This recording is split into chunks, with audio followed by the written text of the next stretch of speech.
So, Bismillahirrahmanirrahim. Assalamualaikum warahmatullahi wabarakatuh. My name is Inayatul Fasihah binti Termizi, metric number Y911110. And today I will present for the case review of the case of MAXISEGAR Sendia Berhad and Silver Concept Sendirian Berhad, 2005 MLJ1. This is under the topic of frustration. So this is an appeal case at the Court of Appeal of Putrajaya, and the judges was Abdul Qadir Sulaiman, Tengku Baharudin GTCA, and Azmil Judge. The date of judgment is on 5 May 2005. So in this case, there are two parties, which is the appellant and the respondent. The appellant is MAXISEGAR Sendirian Berhad, who also a housing developer, and the respondent is Silver Concept Sendirian Berhad, who is the landowner. Okay, for the summary of the fact, the appellant, who is a housing developer, enter into a sale and purchase agreement with the defendant, who is the landowner. After payment of the deposit and several further payments to the purchase price, the appellant informed that they failed to obtain a loan to pay the balance of the purchase price, and they had been lawfully discharged from further performance of the agreement. However, the respondent insisted on receiving the balance of the purchase price. The appellant then commenced proceeding in the High Court for declaration that the contract had been frustrated, and consequently, the appellant was discharged from its obligation to perform the contract. They also sought refund of all monies paid under the contract. The respondent filed a counterclaim and sought for an order for specific performance of the breach of contract. The learned judge, which is the trial judge, dismissed the appellant's claim with cause, however, did not make an order for specific performance. The trial judge awarded the respondent damage under clause 10.1 of the agreement and ordered the forfeiture of the deposit and a further sum of equivalent to 11% par on the third installment. Then the appellant attacked the trial judge's decision on the three issues, which is the issue of frustration of the contract, the issue of respondent's claim in the pleading, and the agreed liquidated damage under clause 10.1 of the agreement. However, I will emphasize on the issue of frustrated as I was given the topic of the frustration. So the legal issues here is whether the contract entered into the agreement was the contract entered by the both parties was frustrated at all, and whether the frustration was self-induced.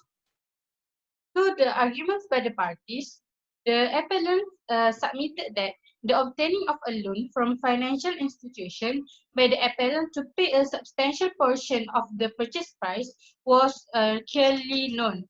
And so the failure of the appellant to obtain the loan due to the liquidity problem and Bank Negara ruling was a supervening event beyond control of the appellant, so the agreement was frustrated and void under Section 57 of Contract Act, which is read together with Section 15 and 16 of the Civil Law Act.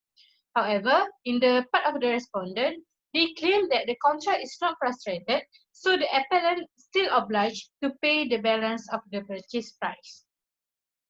So we will move on to the ratio decidendi. The trial judge concluded that the contract was not frustrated on account of the respondent failure to obtain a loan to pay the balance of the purchase price.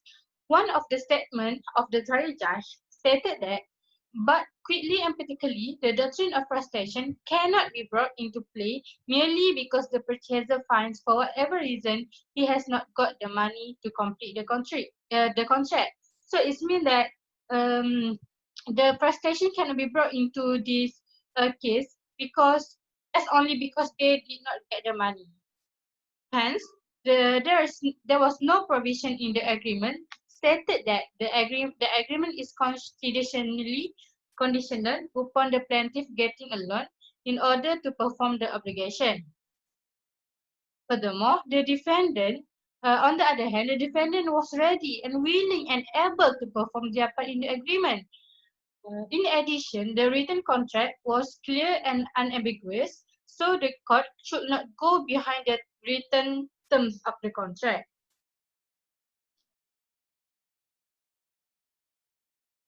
the point here is also the land is available. So it was the plaintiff misfortune that could not get the loan. This can be referred to the case of Ramli bin Zakaria versus government of Malaysia, where in this case, they stated that where the contract there is a change of circumstances but do not render a fundamental or radical change from the original agreement, the contract does not impossible and is not discharged by frustration. So in this case, the land, which is the material, the fundamental material of the agreement is still available. So it does not discharge the parties from doing their obligation. So there is no frustration in the agreement. However, the appellant urged to the court to review the law of frustration from the case of Satya Brata Ghose and Mugni Rambangur, 1955, and include the word impracticability of to section 57 clause 2 of the Contract Act. However, the court did not agree because the section is clear, which is it refers to two situations where contract become void and therefore frustrated. Hence, Hence, the Court of Appeal agreed with the trial judge finding on the issue of frustration, which is there was no frustrated issue in this case, even if it was any, it was a self-induced frustration because there was no supervening event at all, and the appellant himself had refused to comply with Bank Negara guideline, and it was the deliberate act of non-compliance by the appellant. The court referred to the case of Yising Plantation and Kerajaan Terengganu, which is self-induced frustration is not frustration. So the parties in the agreement could not discharge themselves from doing the obligations in the agreement. So for the decision on judgment, the Court of Appeal dismissed the appeal with cause because considering that the trial judge had correctly guided himself on the law of frustration and came to a correct finding, which is the contract was not frustrated and it was self-induced frustration because there was no supervening act at all and the appellant himself refused to comply with Bank Negara guidelines. So that was the definition. So we will move for the really crucial the part in my presentation, which is the analysis. Okay, so based on the discussion just now, I wholeheartedly agree with the judgment by both the trial court and the Court of Appeal on the finding that there was no frustration in the contract. The important legal issue here is whether there was frustration in this case. Frustration operates in situation where it is established that due to subsequent changes in circumstances, the contract is rendered legally or physically impossible to perform by an event not due to the act or default of either party, and the effect of it is the party of the contract will be discharged from further performance of the contract. This was referred to the section 57 clause 2 of Contract Act specifically. So in our case, the court held that the contract was not frustrated at all, and even there was, if any, it was self-induced frustration.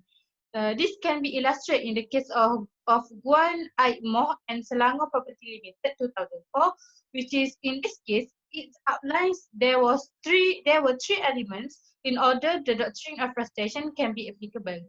Firstly is there was no provision in the agreement. And if there was any provision, the parties must allocate the risk between them. In our case, there was no provision regarding the matter of the agreement being conditional upon the plaintiff getting a loan in order to perform the obligation. So the second element is in this agreement, self-induced frustration is ineffective. However, in our case, the court found that the appellant was self-induced frustration when he himself refused to comply with the Bank Negara guidelines.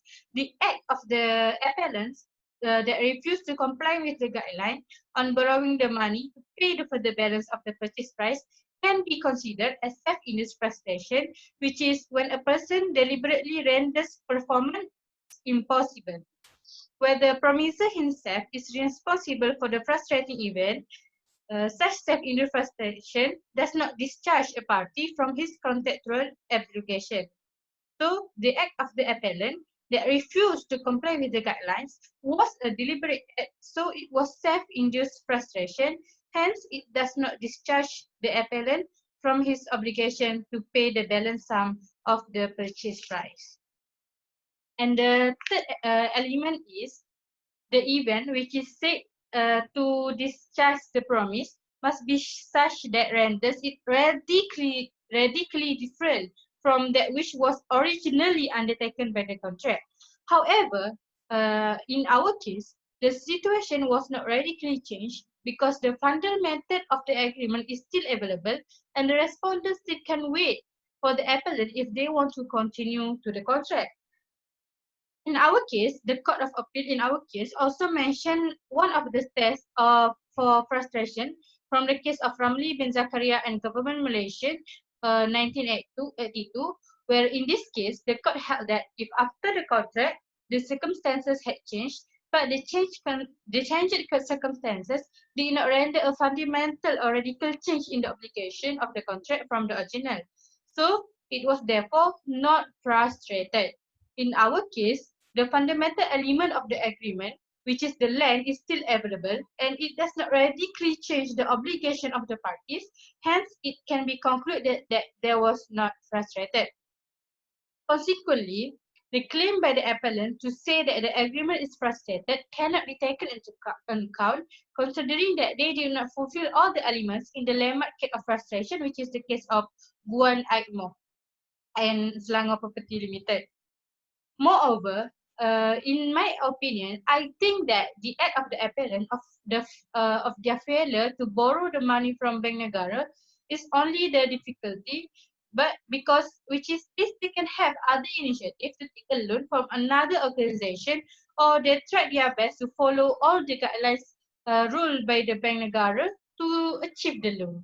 So it was not impossible, but it just only difficulty, as in the case of Pacific Forest Industries Sdn Berhad and Lim Wenci 2009, if the stated that if the act becomes difficult to perform, there was no frustration at the part.